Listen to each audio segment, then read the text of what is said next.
पिछले एपिसोड में पता चला था कि टाइलर ही हमारा हाइड है। इस एपिसोड की शुरुआत में वेडनेसडे टाइलर को एक जगह पर लेकर आ जाती है और उसे बताती है किसी ने जेवियर को फंसाया है और टाइलर को बोलती है कि असली हाइड तुम ही हो, तुम ही वो मॉन्स्टर हो जो सभी को मार रहा है। लेकिन हमारा टाइलर बड़ा ही चतुर आदमी बन के बोलता है नहीं मैं नहीं हूँ, और बोलता है फिर उससे अगर मैं असली हाइड तो तुम यहाँ पर अकेली क्या कर रही हो। लेकिन बिटवा हमारी वेडनेसडे अकेली नहीं है, उसके साथ कई तरह के छपरी लोग भी है। तभी हमारी वेडनेसडे उसको एक चेयर पे जंजीरों से बांध देती है और उसको टॉर्चर करने शुरू कर देती है। लेकिन उसके दोस्तों को पसंद नहीं आता, इसलिए वो वहां से चले जाते हैं। जब वेडनेसडे उसको टॉर्चर कर रही होती है तभी वहीं पे शेरिफ आ जाती है और बोलते हैं हैंड्स अप छोरी, ये क्या कर रही है, और उसको जेल के अंदर डाल देते हैं। लेकिन हमारी वेडनेसडे शेरिफ को बार बार बताती है कि असली हाइड यही है, लेकिन इसकी बात कोई मानने को तैयार नहीं होता। जब वेडनेसडे जेल से जाने लगती है तब टाइलर वेडनेसडे से बोलता है कि हाथ के कैसे लगा छोरी, और टाइलर वेडनेसडे को बोलता है कि अभी तो बहुत कुछ होना है। प्रिंसिपल विल्स भी अपनी वेडनेसडे को स्कूल से गेट आउट कर देती है, लेकिन हमारी वेडनेसडे वही सुर अलाप रही होती है कि टाइलर ही हाइड है, टाइलर ही हाइड है। और भाई लोगों, अगर अभी तक आप वीडियो पे बने हुए हो और आपको वीडियो पसंद आ रही है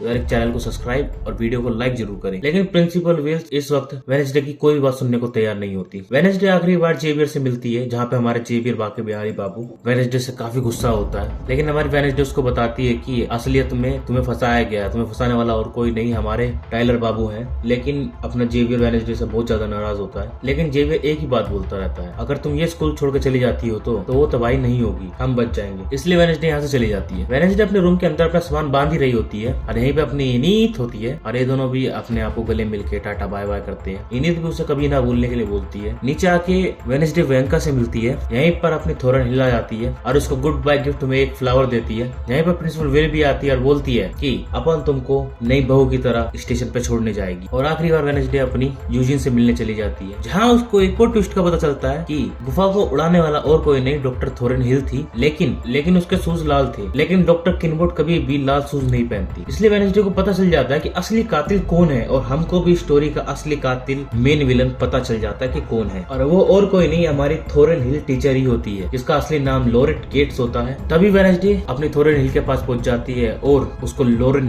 गेट के नाम से बुलाती है और बोलती है बाकी लोग तो बेवजह मारे गए, असली कातिल तुम ही हो, तुमने ही टाइलर को अपने वश में किया है और साथ ही तुमने टाइलर को बांध कर भी रखा और धीरे धीरे टाइलर तुम्हारा गुलाम बन गया और तुम टाइलर से सारे काम कराने लगी। टाइलर भी यहीं पर होता है। तभी थोरन हिल अपने टाइलर बाबू से बोलती है एक कुत्ते इसको काट, लेकिन वो कुत्ता और कोई नहीं हमारी प्रिंसिपल विल होती है जिन्होंने रूप बदला होता है और असली टाइलर तो स्टेशन पे गया है अपने वेडनेसडे को मारने। तभी थोरन हिल चालाक बनती है और एक सीधा इंजेक्शन प्रिंसिपल के गले में डाल देती है और वहीं प्रिंसिपल का tata bye bye goodbye हो जाता है। थोरन हिल वेडनेसडे को बांध कर क्रैकस्टोन की गुफा के अंदर ले जाती है और थिंग भी यह चीज जल्दी जल्दी इनेट को बता देता है। वेडनेसडे को पता चल जाता है जिन मरे हुए लोगों के अंगों को इकट्ठा किया गया था वो जोसेफ क्रैकस्टोन को जिंदा करने के लिए किया गया था। साथ ही अपनी टीचर थोरन हिल अपनी वेडनेसडे को बताती है जब गोडी ने क्रैकस्टोन को मारा तब उसने अपने खून से एक ताला लगा दिया था और उस ताले को सिर्फ उन्हीं का वंशज कोई खोल सकता है और वो भी जिंदा, और जिंदा करने के लिए फुल मूड नाइट ही होनी चाहिए। तब थोरन हिल चाकू से वेडनेसडे का हाथ काट देती है और एक छापा मार देती है जहाँ पर उसका ताला लगा होता है और जोसेफ जेस्टोन की कवर खुल जाती है और उसमें से बाहर आते हैं हमारे जोसेफ चाचा, जो निकलते ही सीधा वेडनेसडे का को मार देते हैं। वेडनेसडे घायल हो जाती है और अपना जोसेफ नेवरमोर एकेडमी की तरफ चला जाता है। लेकिन तभी यहीं पे गोडीज आ जाती है और बोलती है कि मैं तुम्हें जिंदा कर सकती हूँ लेकिन कभी भी मुझे फ्यूचर में नहीं देख पाओगे। और नेवरमोर एकेडमी वालों को भी पता चल जाता है कि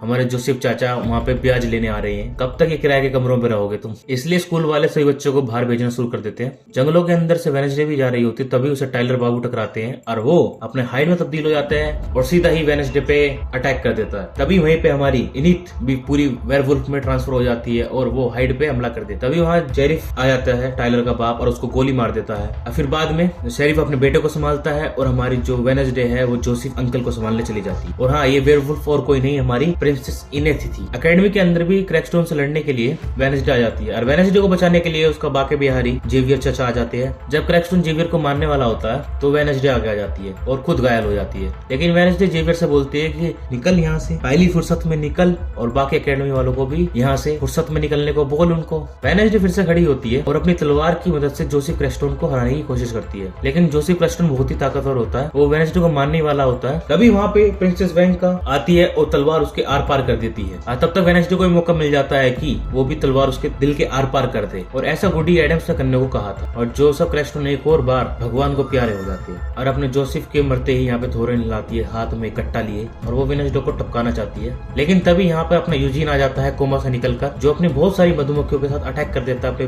थोरन हिल पर, और वो भी भगवान को प्यारी हो जाती है। इनिथ भी अपने असली रूप में आ चुकी होती है। जब वेडनेसडे अपना काम खत्म करके नेवरमोर एकेडमी से बाहर आती है, जहाँ पे सभी स्टूडेंट खड़े होते हैं, तब इनिथ पहली बार वेडनेसडे को गले लगाती है। वेडनेसडे भी इनिथ की गले मिलती है और इनका मेल मिलाव ऐसे चलता रहता है। मगर इस बार उसको विजन नहीं आता। कुछ दिन बाद वेडनेसडे भी अपना नोवेल खत्म कर चुकी होती है, लेकिन वो अपने नोवेल को दी एंड नहीं करती। वेडनेसडे आखिरी बार अपने प्रिंसिपल विल के पास जाती है, जहाँ पे वो कुर्सी खाली रहती है, क्योंकि अपनी प्रिंसिपल विल भगवान को प्यारी हो चुकी है। इस एपिसोड में काफी लोग भगवान को प्यारे होते हैं। फिर वो आखिरी बार जेवियर से ही मिलती है और जेवियर उसको ब्लैक बॉक्स में एक ब्लैक आईफोन देता है और बोलता है कि तुम चाहो तो मुझे कॉल भी कर सकती हो, रात को मेरे साथ मुंह या मिठो वाली बात भी कर सकती है। वेडनेसडे गिफ्ट को तो ले लेती है, लेकिन कुछ बोलती नहीं है और वहां से चली जाती है। और वेडनेसडे अपने गाड़ी में बैठकर यहाँ से जा रही होती है, तभी उसको एक मैसेज आता है नए फोन पे, जिसके अंदर वेडनेसडे की पिक्चर होती है। और वेडनेसडे को पता चल जाता है कि थोरन हिल के अलावा भी कोई और है जो नेवरमोर एकेडमी को बंद कराना चाहता है। वेडनेसडे को ये भी पता चल जाता है और कोई भी है जो अपने टाइलर बाबू को कंट्रोल कर सकता है। बहुत सारे सवालों के साथ ये एपिसोड होता है यही खत्म। सीजन 1 हो चुका है फिनिश। जिसको सीजन 1 पसंद आया वो पूरी वीडियो देख सकता है, मेरे पूरे चैनल पे है और इस वीडियो के डिस्क्रिप्शन पे में ही होगी। और साथ ही भाई लोगों, अगर वीडियो में अभी तक बने रहे हो तो यार वीडियो को लाइक करो, चैनल को सब्सक्राइब करो।